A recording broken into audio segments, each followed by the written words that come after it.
அன்பிற்கினிய நேயர்கள் அனைவருக்கும் என்னுடைய ஆங்கில புத்தாண்டு வாழ்த்துக்கள். நான் உங்கள் கல்வடங்கம் சத்யநாராயண சர்மா பேசுகிறேன். இன்றைக்கி அந்த ஆங்கில புத்தாண்டு எப்படிப்பட்ட பலன்களை 12 ராசிக்கும் தரப்போகிறது, இந்தியாவுக்கு பொதுவான பலன்கள் எப்படி இருக்க போகிறது அப்படிங்கிறத தான் இப்போ பார்க்க போகிறோம். அதாவது 1/1/2024 அன்று பஞ்சமி திதி திங்கட்கிழமை கன்னியா லக்னத்தில் சிம்ம ராசியில் மகம் நட்சத்திரத்தில் இந்த ஆங்கில புத்தாண்டு இனிதே பிறக்கப் போகின்றது. மகம் நட்சத்திரம்னாலே ஜகத்தை ஆழ்வாங்க அப்படின்னு ஒரு முதுமொழி இருக்குது. ரொம்ப விசேஷமான நட்சத்திரம். அந்த நட்சத்திரத்தில் இந்த ஆங்கில புத்தாண்டு பிறக்கிறதுனால 2024 அப்படிங்கிற இந்த ஆண்டு நம்முடைய இந்தியாவை ஆளுகின்ற ஒரு ஆண்டாக இருக்கும். நம்ம இஷ்டப்படி நம்ம அந்த ஆண்டை கையில் எடுத்து நமக்கான வழிமுறைகளை எடுத்து செல்கிற மாதிரி எல்லாம் இருக்காது. முழுசாக இந்த ஆண்டு இந்த ஆண்டு எப்படி போகிறது அப்படிங்கிறது இந்த ஆண்டோட கையில் தான் இருக்குது. குறிப்பாக சொல்லணுன்னா இது ஒரு மாற்றத்திற்கான ஆண்டு. இந்த ஆண்டோட மிக முக்கியமான குறிக்கோள், லட்சியம் இதெல்லாம் சொல்லணுன்னா மாற்றம் ஒன்றே மாறாதது அப்படின்னு சொல்லுவோம். அந்த மாதிரி இது மாற்றத்திற்கான மிக அற்புதமான ஆண்டாக இருக்க போகின்றது. ஏன் அப்படின்னு பார்த்தோன்னா, குறிப்பாக மகர ராசியில் சனி பகவானும் புளூட்டோ கிரகமும் இணைந்து கடந்த பல வருடங்களாக, அதாவது ஒரு 3-4 வருடங்களாக சஞ்சாரம் செய்து கொண்டிருக்கின்றது. பொதுவாக புளூட்டோ கிரகம் ஒரு ராசியில் 30லேருந்து 35 வருஷம் வரைக்கும் சஞ்சாரம் செய்வார். சனி பகவான் அந்த மகர ராசியில் ஒரு 2.5 வருஷம் சஞ்சாரம் செய்வார். மகர ராசிங்கிறது நம்ம இந்தியாவோட ராசி. ஆகவே இந்தியாவோட ராசியில் புளூட்டோ கிரகமும் சனி கிரகமும் இணைந்து இருக்குமேயானால் அது மிகப்பெரிய ஒரு புரட்சியை ஏற்படுத்துகின்ற ஆண்டாகத்தான் இருக்கும். அதுவும் குறிப்பாக ஜனவரி மாதம் 17ஆம் தேதி 2023 திருக்கணிதப்படி சனி பகவான் கும்பராசிக்கு பயிற்சியாகிறார். அதுக்கப்புறம் அதிசாரமாக வக்கரமாக அவர் மகரத்திலும் கும்பத்திலுமாக சஞ்சாரம் செய்து பலன்களை தந்து கொண்டிருக்கின்றார். திருநள்ளாறு வாக்கிய பஞ்சாங்கத்தின்படி டிசம்பர் மாதம் 20ஆம் தேதி 2023 சனி பகவான் பயிற்சியாகி மகரத்திலேருந்து கும்பத்துக்கு போகிறார். ஆகவே இந்த புளூட்டோவும் சனி பகவானும் பிரிகின்ற இந்த வேலை அப்படிங்கிறது ஒரு பெரிய மாற்றத்தை தருகின்ற வேலையாக இருக்கும். உதாரணமாக முன்னாடியெல்லாம் நம்ம உலகத்தில் பார்த்தோன்னா அடிமைகளை விலைக்கு வாங்கி அவங்கள கொத்தடிமைகளாக வீட்டில் வேலை வாங்கிட்டு இருக்கிற ஒரு காலம் இருந்தது. இந்த அடிமை கொத்தடிமை போன்ற விஷயங்கள் எல்லாம் அழிக்கப்பட்டது. இந்த மாதிரி சனியும் புளூட்டோவும் ஒரே ராசியில் சஞ்சாரம் செய்து பிரிகின்ற அந்த வேலை தான். ப்ராட்டஸ்டன்ட் அப்படிங்கிற ஒரு பிரிவு கிறிஸ்தவர்களிடம் இருக்கின்றது. அந்த ப்ராட்டஸ்டன்ட் வருவதற்கான காலமும் இது மாதிரி ஒரு ராசியில் புளூட்டோவும் சனியும் இருந்து பிரிந்து சென்ற காலம்தான். அப்போ எந்த நாட்டுக்கு உரிய ராசியில் அந்த புளூட்டோவும் சனியும் சஞ்சாரம் செய்து பிரிகின்றார்களோ அந்த நாட்டுக்கான பலன்களை அவர்கள் தருவார்கள். அப்படி பார்க்குறப்போ மகர ராசிங்கிறது இந்தியாவோட ராசி. இந்தியா ராசியிலேருந்து சனி பகவான் பிரிஞ்சு புளூட்டோலேருந்து பிரிஞ்சு வெளியில் போகிறார் கும்பத்துக்கு. ஆகவே இந்தியாவுக்கான பலன்கள் மாற்றத்தை தருகின்ற மிகப்பெரிய ஒரு பலனாக இருக்கும். நீங்கள் எடுத்து பார்த்தீங்கன்னா கடந்த ஒரு 6 மாதமாக உலக அளவில் பெண்கள், இந்தியாவின் பெண்கள் உச்ச பதவிகளை பெற்ற வரலாறுகளை பார்க்கலாம். இனி வருகின்ற காலங்கூட இந்த மாதிரி பெண்கள் மிகப்பெரிய முக்கியமான பொறுப்புகளில் அமர்கின்ற ஒரு சூழ்நிலை கண்டிப்பாக ஏற்படும். எப்பெல்லாம் இந்த மாதிரி ஒரு புளூட்டோவும் சனியும் சேர்ந்திருந்து பிரிந்து செல்லுகின்றார்களோ அப்போல்லாம் ஒரு புரட்சி வெடிக்கும். அப்போ ஏதாவது ஒரு மிகப்பெரிய கொடுமைகள் அகன்று நன்மைகள் நாட்டுக்கு கிடைக்கும். அந்த மாதிரி ஒவ்வொரு 30 வருஷமும், அதாவது இனி இந்த சனியும் அந்த புளூட்டோவும் சந்திப்பதற்கான வருடங்கள் அப்படின்னா திரும்ப ஒரு அந்த சனீஸ்வர பகவான் கும்பத்திலோ மீனத்திலோ திரும்பவும் சந்திக்க வேண்டி வரும். அப்பவும் கூட அது இந்தியாவோட ராசியாக இருக்காது. அதனால் இந்த காலகட்டம் இந்தியாவோட இந்த ராசி இதெல்லாம் மிகப்பெரிய ஒரு மாற்றத்தை இந்தியாவுக்கு தரப்போகிறது. அதுதான் 2024 பலாபலன்களாக இருக்கும். இயற்கை சீற்றம் இந்த காலகட்டத்தில் ரொம்ப கொஞ்சம் அதிகமாக தான் இருக்கும். குறிப்பாக தென்னிந்திய பகுதிகள் எல்லாமே எதிர்பாராத மிகப்பெரிய வெள்ளம், வெயில், எல்லா விஷயங்களிலுமே சீதோஷ நிலை அல்லது தட்பவெட்ப நிலையில் மாறுதல்கள் மக்களுக்கு ஒரு கஷ்டத்தை தருகின்ற அமைப்பாக இருக்கும். தண்ணி கேட்கும்போது தண்ணி கிடைக்காது, ஆனால் வெள்ளமாக தண்ணி வரும்போது தண்ணி வேண்டான்னு சொல்லும். அதுதான் நிலைமையாக இருக்கும். அது மாத்திரம் இல்லை, மாறுதல் அப்படின்னு சொன்னோம். அப்போது தென்னிந்தியில் எடுத்துட்டாலும் சரி, இந்தியாவில் எந்த பகுதியில் எடுத்துட்டாலும் எங்கெல்லாம் குளிர் அதிகமாக இருக்கும்னு நம்ம நினைப்போமோ அல்லது குளிர் பகுதி அப்படின்னு நம்ம குறிப்பிட்டிருக்கிற இடங்களுக்கெல்லாம் குளிர் மிதமாக இருக்கும். இது குளிராத ஒரு பகுதின்னு நினச்சிட்டு இருக்கிற பகுதியிலெல்லாம் குளிர் கொஞ்சம் அதிகமாக இருக்கும். உதாரணமாக சென்னையில் குளிர் இந்த வருடம் அதிகமாக இருக்கின்ற ஒரு தன்மையை பார்க்கலாம். அதுக்கு மழையும் ஒரு காரணமாக இருந்தாலும் குளிரின் அளவு கொஞ்சம் அதிகமாக இருக்கக்கூடிய வாய்ப்புகள் இருக்குது. அதே மாதிரி நம்ம அண்டை நாடுகள் மூலமாக ஏதாவது போர் மேகங்கள், போர் வருவதற்கு வாய்ப்புகள் இல்லை, போருக்கான ஏதாவது முகாந்திரம் ஏற்பட்டு அது கடைசியில் பேச்சுவார்த்தையில் சரி செய்யப்படும். ஆகவே ஒரு விதமான பதட்டமான எல்லை பகுதியில் பதட்டம் எப்பவுமே இருந்துட்டு இருக்கிற மாதிரியான ஒரு சூழ்நிலை இருக்கும். அரசியல் தட்பவெட்பங்கள் கூட அப்பப்போ ரொம்ப பாதிப்பாகவும் அதே நேரத்தில் ரொம்ப கொந்தளிப்பாகவும் இருக்கின்ற ஒரு காலகட்டமாக இது அமையும்.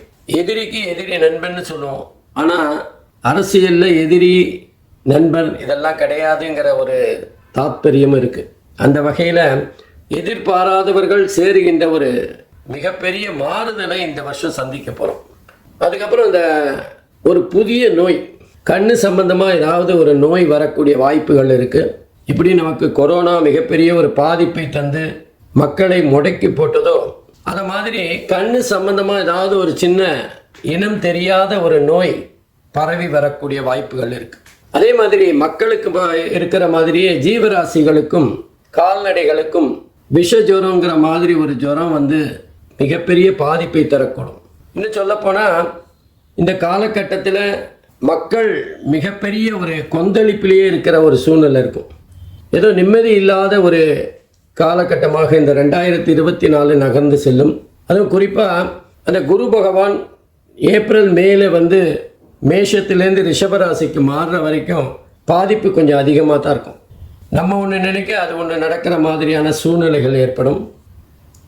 அங்கங்கே பார்த்தீங்கன்னா அந்த தொழில்நுட்பம், கணினி சம்பந்தப்பட்ட தொழில்நுட்பம் மிகப்பெரிய மேன்மையை இந்த காலத்தில் அடையும், உச்சத்தை அடைகின்ற காலமாக இருக்கும். கணினி சார்ந்த படிப்புகள் அமோகமாக மக்களால் வரவேற்கப்படும். எப்பெல்லாம் ஒரு விஷயத்தில் வளர்ச்சி இருக்கோ அப்போ அந்த விஷயத்தில் பின்னாடி ஏதாவது பாதிப்புகளும் இருக்கத்தான் செய்யும். அதே மாதிரி சைபர் கிரைம் அதிகரிக்கின்ற காலகட்டமாக இருக்கும். மோசடி பேர்வழிகள் புதுசாக ஏதாவது ஒரு வழியை கண்டுபிடிச்சு அதன் மூலமாக மக்களை ஏமாற்றுகின்ற காலமாக இருக்கும். பொதுவாக நம்ம ஏமாறும் போது தானே சில விஷயங்களை கற்றுக்கிறோம், எப்படி ஏமாறக்கூடாதுன்னு. ஆகவே புதிய புதிய கண்டுபிடிப்புகளுக்கு இந்த காலகட்டம் மிக அற்புதமாக இருக்கும். குறிப்பாக கணினி சார்ந்த துறைகள் உச்சத்தை தொடுகின்ற மேன்மையை பெறுகின்ற ஒரு காலகட்டமாக இருக்கும். இன்னும் சொல்லப்போனால் இதெல்லாம் கூட கணினினால் பண்ண முடியுமா அப்படிங்கிற ஒரு ஆச்சரியத்தை தருகின்ற வகையில் பல துறைகளுக்குள்ள இந்த கணினி மிகப்பெரிய தாக்கத்தை ஏற்படுத்தும். தொடர்ந்து நம்ம விவசாயம் பார்த்திங்கன்னா இந்த வருஷம் ரொம்ப அமோகமாக இருக்கும். ஆனாலும் நமக்கு மனுஷங்களுக்கும் ஜீவராசிகளுக்கும் இருக்கிற மாதிரியே அந்த பயிர்களுக்கும் ஏதாவது நோய்கள் வரக்கூடிய வாய்ப்புகள் இருக்குது. அதற்கான புதிய மருந்து கண்டுபிடிக்கின்ற காலகட்டமாக இருக்கும். குறிப்பாக மருத்துவத்துறையின் மிகப்பெரிய அறுவடையை இந்த வருஷம் நம்ம பார்க்கலாம். பல விஷயங்களுக்கு அவங்க வந்து முன்னுதாரணமாக இருப்பார்கள். பல விஷயங்கள் புதுசாக கண்டுபிடிக்கக்கூடிய காலகட்டமாக இருக்கும். மக்கள் வந்து நட்பாக வாழ்வதை விட்டுவிட்டு எதிரிகளாக வாழ்கின்ற ஒரு சூழ்நிலை ஏற்படும்.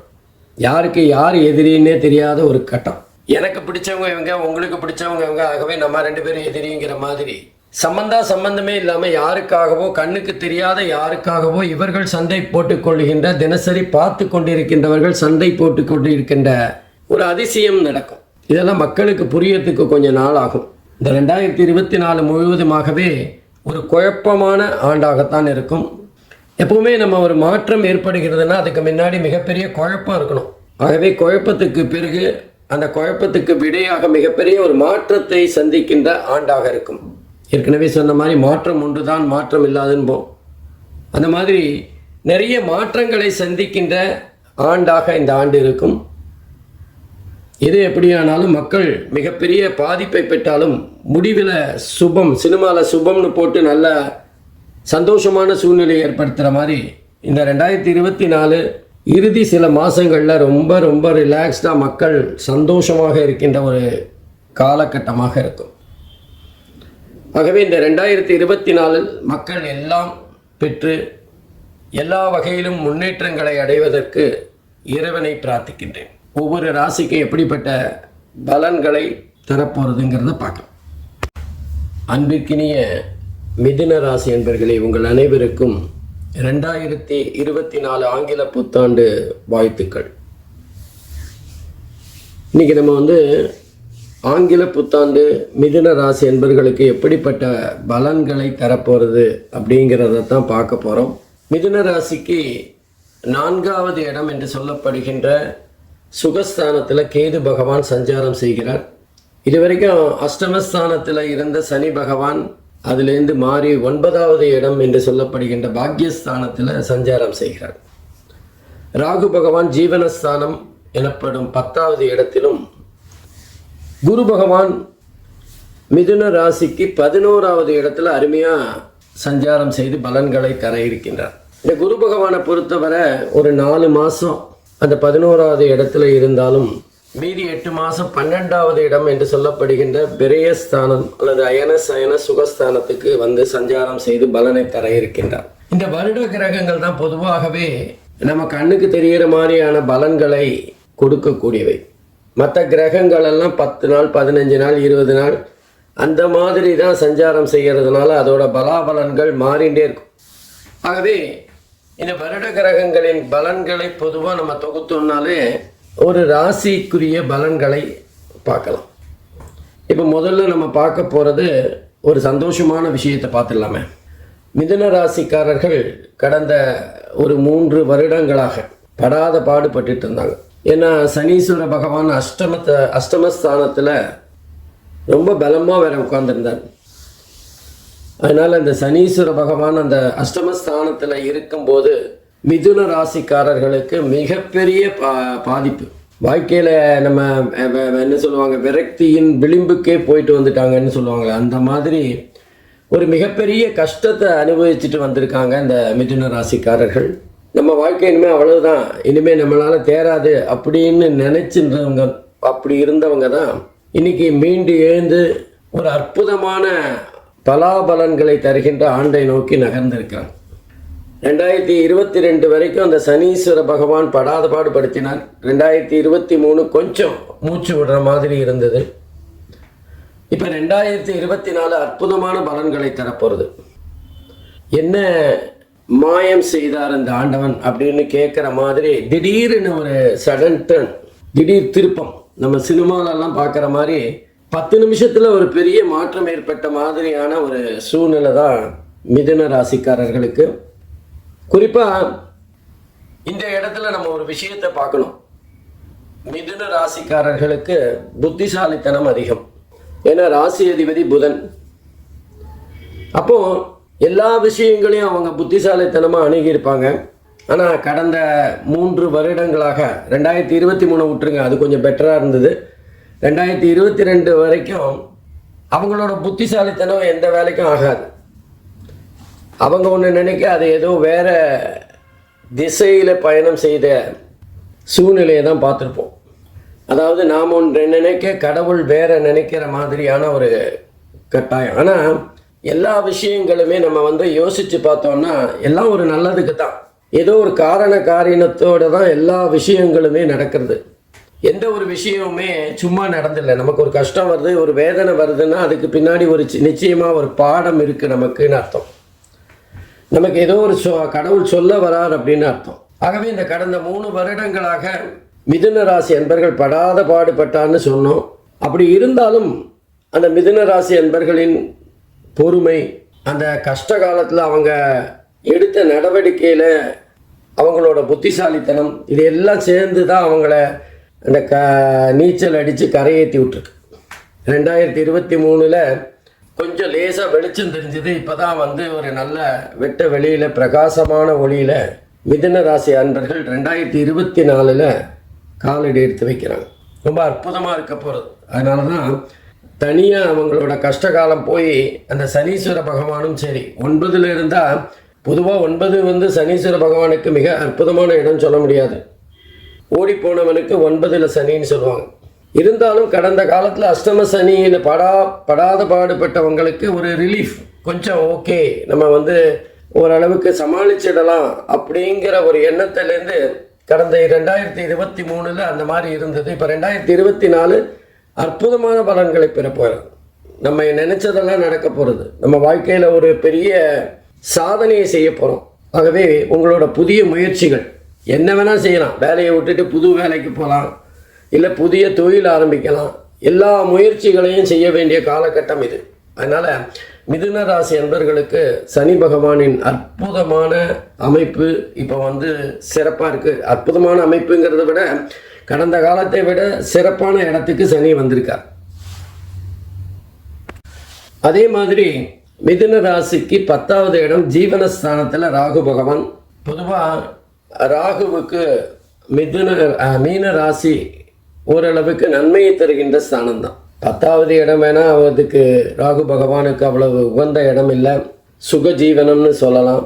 பட் இருந்தாலும் குருவோட வீடு ராகுவுக்கு ரொம்ப நல்ல பலனை தருகின்ற ஒரு அமைப்பு தான் இருக்கும். கெடுபலன்கள் குறைவாக தருவார். ஆகவே இந்த 10வது வீட்டில் ராகு பகவான் வேலை விஷயத்தில் பெரிய மாற்றங்களை ஏற்படுத்துவார். வேலையில் பதவி உயர்வு வரும். நம்ம வந்து இது வரைக்கும் 4 பேர் சொன்ன விஷயங்களை செஞ்சுட்டு இருந்தோம்னா திடீர்னு நம்ம வந்து முதலாளி ஆன மாதிரி ஒரு பெரிய பதவிக்கு மாறுகின்ற ஒரு சூழ்நிலை ஏற்படும். மிதுன ராசிக்காரர்கள் அரசியலில் இருந்தாங்கன்னா திடீர்னு மந்திரி ஆகக்கூடிய வாய்ப்புகள் கூட வரும். நம்ம எம்எல்ஏவே ஆலையை எப்படி மந்திரி ஆனோம் அப்படின்னு ஆச்சரியப்படுற மாதிரி வேகமாக பல திருப்பங்கள் ஏற்பட்டு திடீர்னு நமக்கு ஒரு வாய்ப்பு அந்த மாதிரி ஏற்படும்.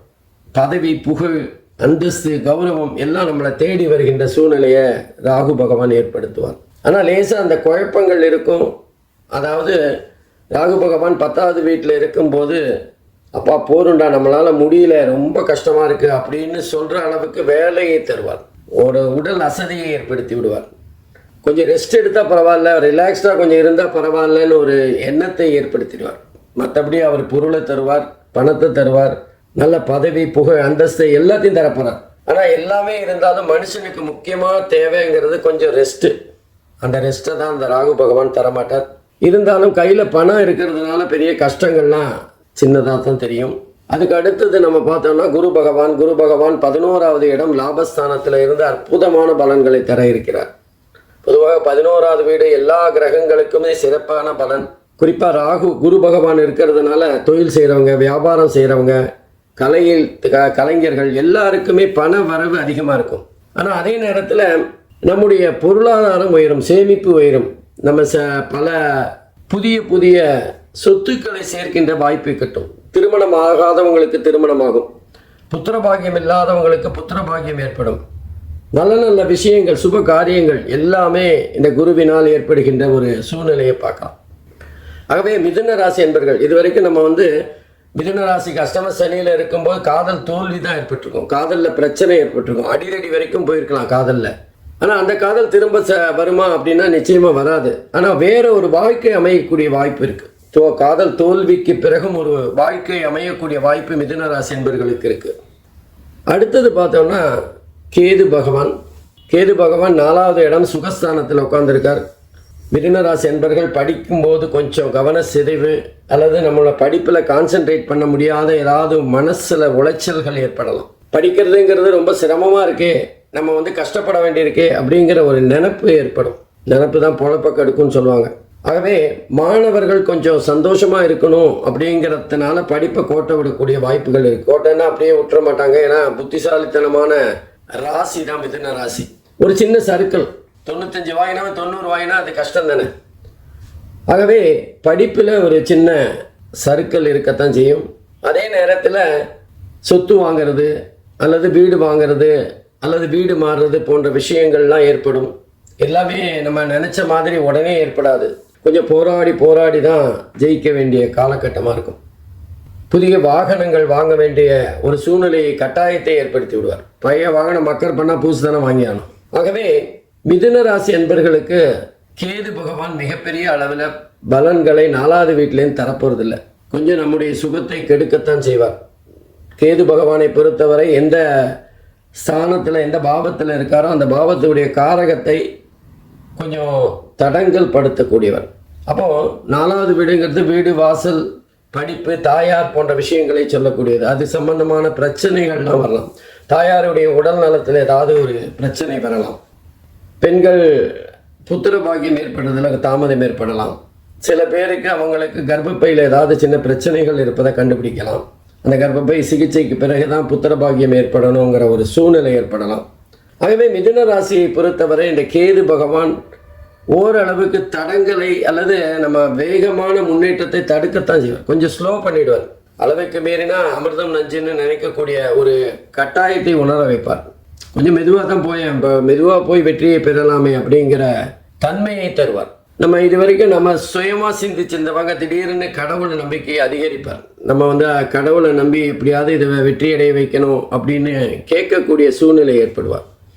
ஆகவே மிதுன ராசியை பொறுத்தவரை கேது, ராகு சுமாரான பலன்களை கொடுத்தாலும் கடந்த காலங்களை கம்பேர் பண்ணும்போது ரொம்ப அற்புதமான பலன்களை பெறப்போகிறார்கள். ரொம்ப கஷ்டப்பட்டாங்கல்ல, அதுலேருந்து அவங்களுக்கு ரொம்ப ரிலீஃப் கிடைக்கக்கூடிய வாய்ப்புகள் இருக்குது. அதனால் மிதுன ராசிக்காரர்கள் புதிய புதிய முயற்சிகளை துணிச்சலாக பல விஷயங்களை மேலெடுத்து செல்லலாம். நன்றி, வணக்கம்.